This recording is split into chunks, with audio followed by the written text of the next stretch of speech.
Excelência, a memória. O Vossa Excelência a Memória está de volta e hoje a gente entrevista o ex-vereador, ex-deputado estadual e um homem que por 3 vezes foi secretário municipal dos transportes, Getúlio Hanashiro. Bom, eu estava falando no finzinho do primeiro bloco que quando a gente vai pegar um ônibus, a gente quer que ele funcione, que ele esteja limpo, que ele esteja no horário, mas não tem ideia da complexidade que uma cidade como São Paulo tem que ter para todas as linhas funcionarem. E pesquisando aqui a história do senhor, um setor ficou muito animado quando o senhor estava para ser secretário. Na Folha da Tarde de 82 escreveram assim: se o setor de transportes sempre foi um dos mais problemáticos da cidade e relegado por falta de projetos adequados, há uma nova esperança. Quero o senhor ser o novo secretário. E o senhor chegou com muita coragem, fazendo mudanças que até então ninguém tinha feito, principalmente a intervenção nas empresas de ônibus. O senhor pode contar para a gente por que significou tanto isso? Pois não. Quando eu me lancei candidato a vereador, eu estava na Companhia de Engenharia de Tráfego. E logo em seguida eu fui demitido por razões políticas. Mas aí eu já tinha criado, junto com os companheiros da CET, um grupo para elaborar o programa de governo, meu programa de governo como vereador. E nesse grupo constava um setor de transporte. Então, quando eu assumi, primeiro o cargo de vereador e depois de secretário, nós já tínhamos elaborado um plano. Já estava tudo na cabeça. Tudo na cabeça, e é bem pela própria experiência.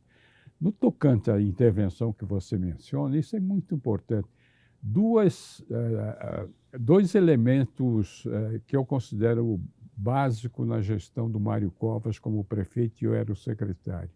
Uma foi a criação do passe do idoso, a gratuidade aos maiores de 65 anos de idade. Isso foi um elemento extremamente importante porque depois foi consagrado na Constituição Federal de 88.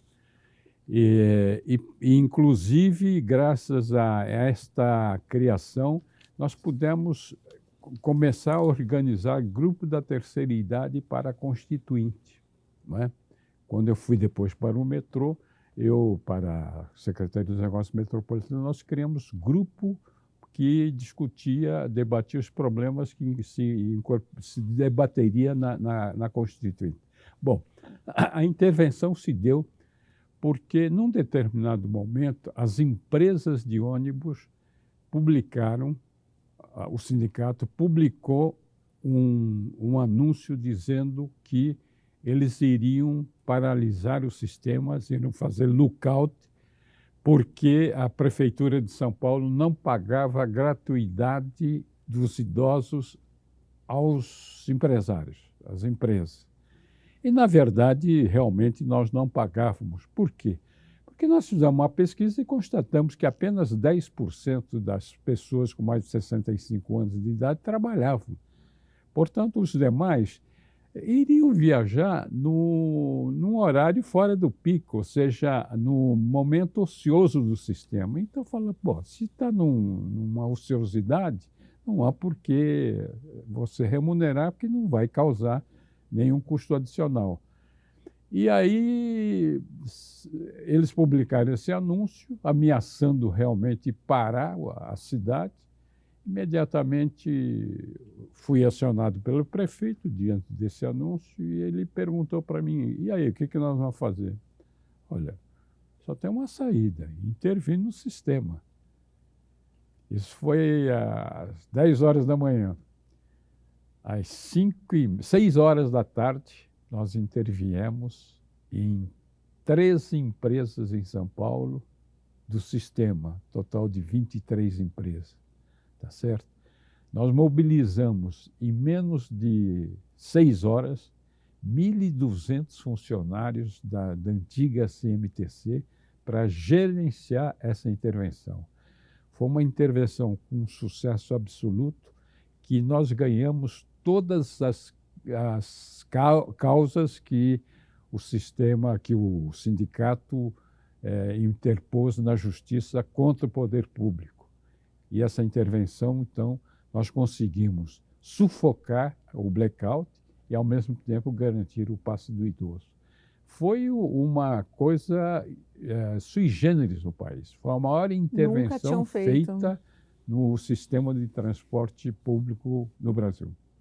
Tem uma coisa muito interessante que mostra esse viés democrático que o senhor sempre trouxe lá de trás, que foi a instituição da participação comunitária no planejamento das linhas.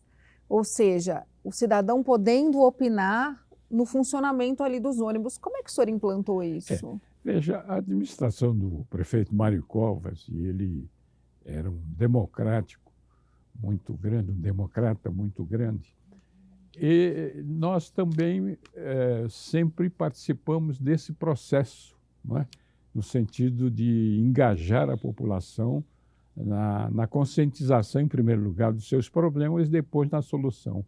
Nós fizemos mais de 1.100 reuniões com a comunidade para discutir a implantação de linhas de ônibus, para discutir abrigos. Implantamos 4.000 abrigos em São Paulo, fabricados nos fundos dos pátios da CMTC. Entendeu? Um negócio mais ou menos artesanal, mas conseguimos... A prefeitura naquela época não tinha recursos. Conseguimos implantar mais de 4.000 abrigos. Para você ter ideia, o sistema era tão ruim do ponto de vista da sua gestão, da sua utilização de recursos, que a CMTC sozinha gastava 10% do orçamento público municipal. Então, o que nós fazíamos? Nós fizemos essas reuniões para mostrar à população que elas tinham que dar prioridade. Não dava para implantar tudo aquilo que elas queriam. Então, reunidos, elas mesmas escolhiam as linhas que deveriam ser atendidas prioritariamente. E assim foi. Não é? Foi uma discussão muito aberta, muito boa. Evidentemente que em toda discussão onde existe um grupo humano havia muito conflito, mas é do jogo. Muita violência do jogo, mas, acima de tudo, de respeito mútuo, entendeu? As decisões eram tomadas e respeitadas. E aí, depois que o senhor fez essa passagem pela Secretaria dos Transportes, é que o senhor veio para o plenário, é isso? Isso. Aí eu fiquei o restante, porque o mandato naquela época era o último mandato de 6 anos.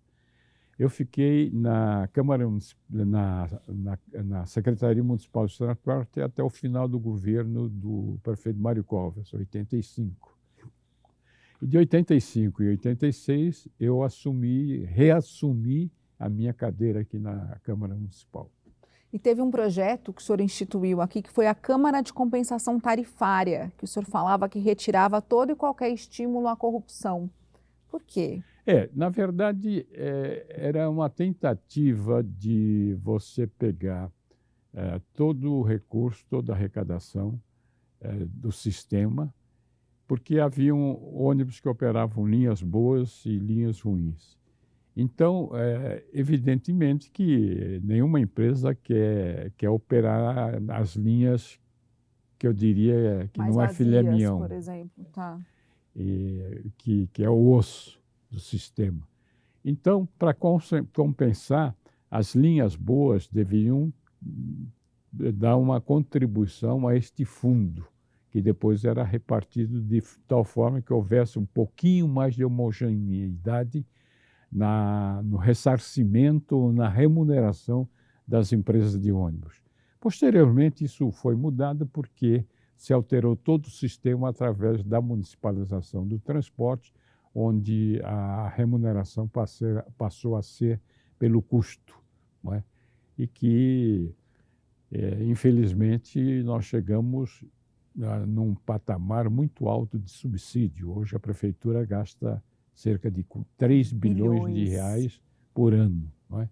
E, ao mesmo tempo, também houve uma certa, eu diria, enfraquecimento do Vale Transporte.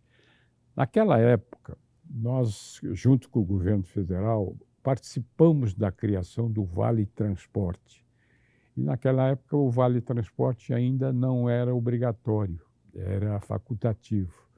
Pelo Vale Transporte, o princípio do Vale Transporte era o Estado entra com uma parte, o Estado-município entra com uma parte, o poder municipal entra com outra parte, o concessionário entra com outra e o contratante, as empresas particulares que contratavam seus trabalhadores pagavam uma parte do sistema. E o trabalhador pagaria não mais do que 6% do seu salário. Então havia uma certa repartição dos custos do sistema para essas esferas que participavam do processo.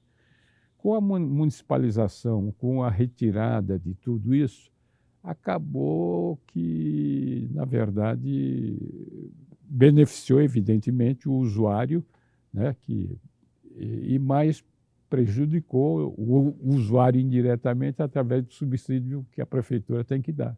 Hoje nós chegamos a 3 bi. Quando eu deixei a última vez a prefeitura, o subsídio não chegava a 50 milhões. Nossa, que diferença.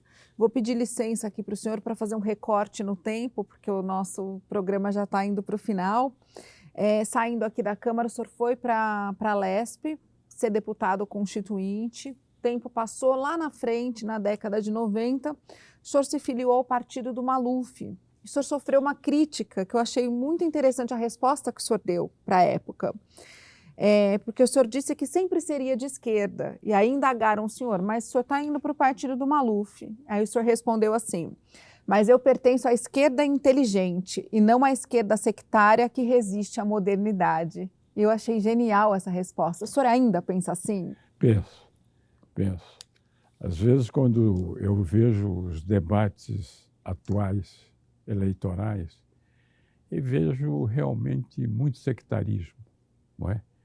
E vejo que existe uma certa falha nas esquerdas, por exemplo, de não aceitar a composição, não é, de determinados setores.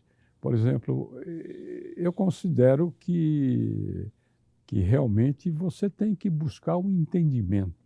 É lógico que você não pode deixar de lado os princípios básicos que você tem. Eu, por exemplo, me considero que mantenho os meus valores anteriores. Desde estudante, desde menino. Esses valores são difíceis de serem destruídos ou mudados. Por quê?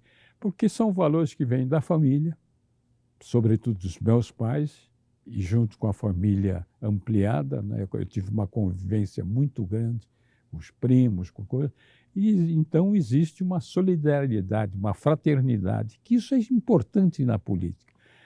Eu fui escoteiro durante muito tempo do Grupo Escoteiro Caramuru. Isso me trouxe uma experiência muito grande em trabalho em equipe e, ao mesmo tempo, em termos de solidariedade, entendeu?